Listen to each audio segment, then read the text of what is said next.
Hello, dear students. We are meeting after a very long time. I was busy with my CA intern November 23 recording, so couldn't record any audio note. But yes, I am back, and I hope that you are also back after your board exams. Let us continue with these audio sessions. Up till now, we have discussed what are the essential elements of a valid contract and the types of contracts. In my previous session, I discussed the types of offer with you, and in today's session we are going to discuss the rules of offer. In case you have missed the earlier sessions, you can go through the audio notes on my Telegram channel, and I will also try to make it available at some other place, maybe a YouTube playlist, so that you can have all the audio notes at one place. You can go through them one after the other. For books, lectures, revision podcast, visit my website capreetiaggarwal.com. We have a compiler which is a detailed question bank, so do have a look, and you can WhatsApp me for sample pages. My WhatsApp number is 9653447150. The number is also mentioned on the website. So let's get started with today's session, and today we are going to discuss the rules of offer. This can be asked as a theory question. You will be expected to write all the provisions over here, and it can also be asked as a case based question. They may ask a question on any one of the rules of offer. So the first rule is that offer must be capable of creating legal relation. In case of all business and commercial transactions, we assume that parties intend to create legal relation, and in case of social or domestic agreements, our assumption is that parties do not make an offer with the intention of creating legal relationship. So in the first example, yes, it is a commercial transaction, so we assume that parties intend to create legal relation, but in the second example, it is just a social agreement. We assume that parties don't have any intention of creating legal relation. This will not be a valid offer and therefore not a valid contract.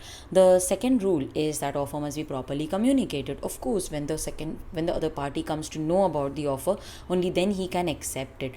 What if he does not know about the offer? Then in that case he cannot accept the offer. An offer cannot be accepted unless it is communicated, and acceptance in ignorance of the offer, this is very important for exam. You cannot accept the offer unless you know about it, and an acceptance in ignorance of the offer is not acceptance. There is a beautiful case law over here, Gauri Dutt versus Lalman Shukla versus Gauri Dutt. So in the case law, Gauri Dutt's nephew went missing, so he sent his servant Lalman in search of the missing nephew. Later he declared a reward of 501 to whoever found his missing nephew. Lalman found the nephew and brought him back. He claimed the reward of 501. Was he entitled to the reward? No, because when he went in search of the missing nephew, that time he had no knowledge of the reward. So if he was not aware of the offer, he could not accept the offer. So he was not entitled to the reward. He was only following the instructions of the master. The next rule is that offer must be certain, definite, and not vague. So in this case, the offer must be clear, certain. It must not be vague or unclear. So let's say that X offers to sell his television set to Y.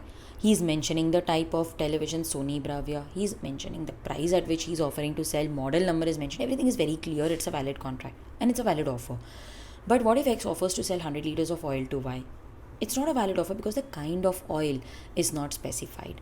A offers to sell his car to B. He says, I will sell it for 5 lakhs or 6 lakhs. I'm not very sure.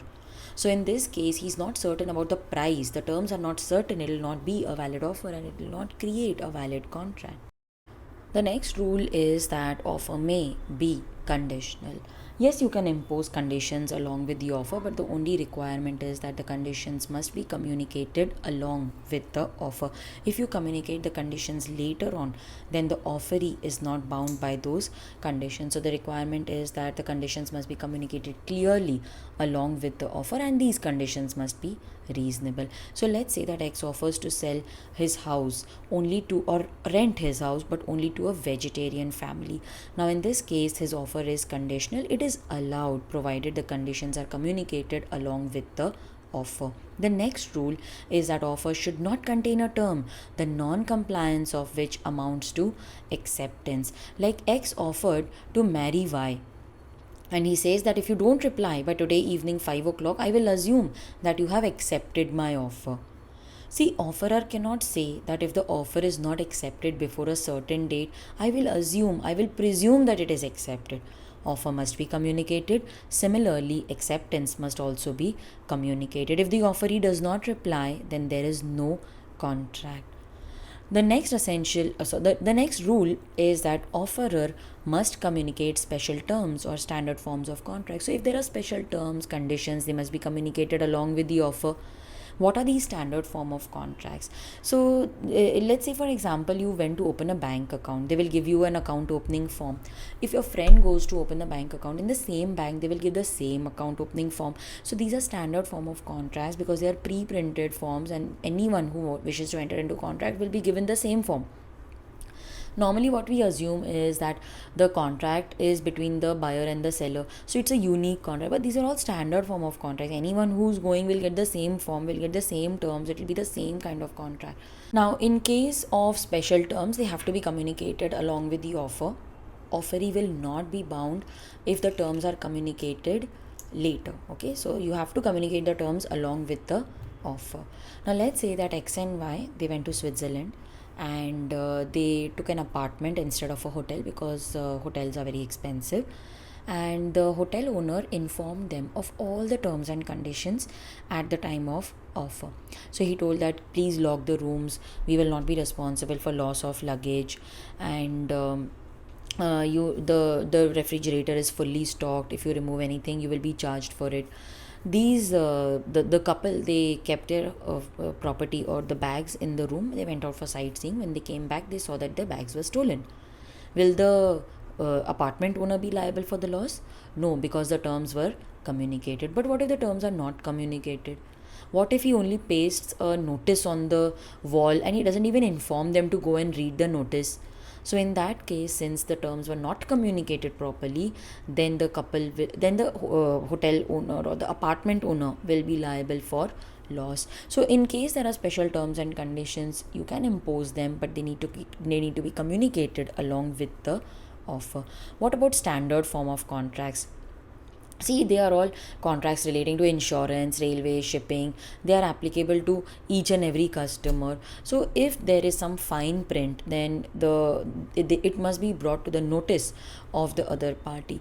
If suppose it is in a language which the offeree does not understand, like I'm entering into a contract or I'm opening an account in Swiss bank, the contract is in French, I don't know French, so it is my responsibility to ask for a translation. If I don't, then they will assume that I have already understood the terms of the contract. The next rule is that offer must be distinguished from invitation to offer. This is very, very important for exam. It is generally asked as a case-based question. The case law which you see on the screen is again important for exam. You need to memorize the name also. See, offer is different from invitation to offer. Offer is very definite. It is capable of converting an intention into a contract. It can be accepted or rejected immediately. Let's say that I ask whether you want to buy a pen. You can either say yes or no. You can accept or reject immediately. But if I ask you that I need 100 pieces of this pen, tell me at what price are you ready to supply them? Then I am only inviting offers from you. You will give me an offer which I will either accept or reject. That is nothing but an invitation to offer. So offer is very definite. It is capable of converting an intention into a contract. It can be either accepted or rejected immediately. But if I'm inviting offers from the other person, that is invitation to offer. Now invitation comes before an offer. Now, Pharmaceutical Society of Great Britain versus Boots Cash Chemist Southern Limited. The chemist, that is Boots Cash Chemist, they introduced a self-service system in the shop where the shoppers could come, they could put their goods in the basket, medicines in the basket, and go to the cash box and make payment. The Pharmaceutical Society of Great Britain argued that under the Pharmacy and Poisons Act, this was an unlawful practice because display of goods was an offer. When the shoppers put the goods in the basket, that is acceptance. There was no supervision of the pharmacist. What if the customers put wrong medicines in the basket?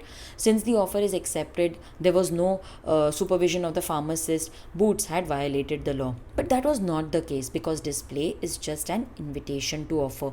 The shoppers are putting the goods in their basket. That is offer which can be either accepted or rejected by the cashier. So the point of creating the contract is at the cash desk in the presence of a pharmacist. There is no violation of the act. So this is very important case law. It is very frequently asked in the exam. For the type of questions, you can refer my compiler. It is available on my website, capreetiaggarwal.com. Students, these were the rules of offer, and very quickly, in just 10 minutes, we discussed all the rules. There are other two rules also, but they are very simple. You may write them in the exam, but I doubt a theory question will be asked. The other two rules that you can write in the exam are offer may be either expressed or implied, offer may be general or specific. These were covered in types of offer, but yes, these are also rules of offer, and expressed or implied is covered under section 9. So go through these notes once again. You can purchase my textbook from my website capreetiaggarwal.com. If you see, the language is very simple. You can compare it with the module. The language is very simple. It is easy to learn and write it in the exam, and everything is given in bullet form. Examples are also properly mentioned. So you can go through this book, and you can purchase it from my website capreetiaggarwal.com. In my next audio note, I will discuss lapse of offer, and we will also discuss the introduction of acceptance. So I'll see you in my next audio session.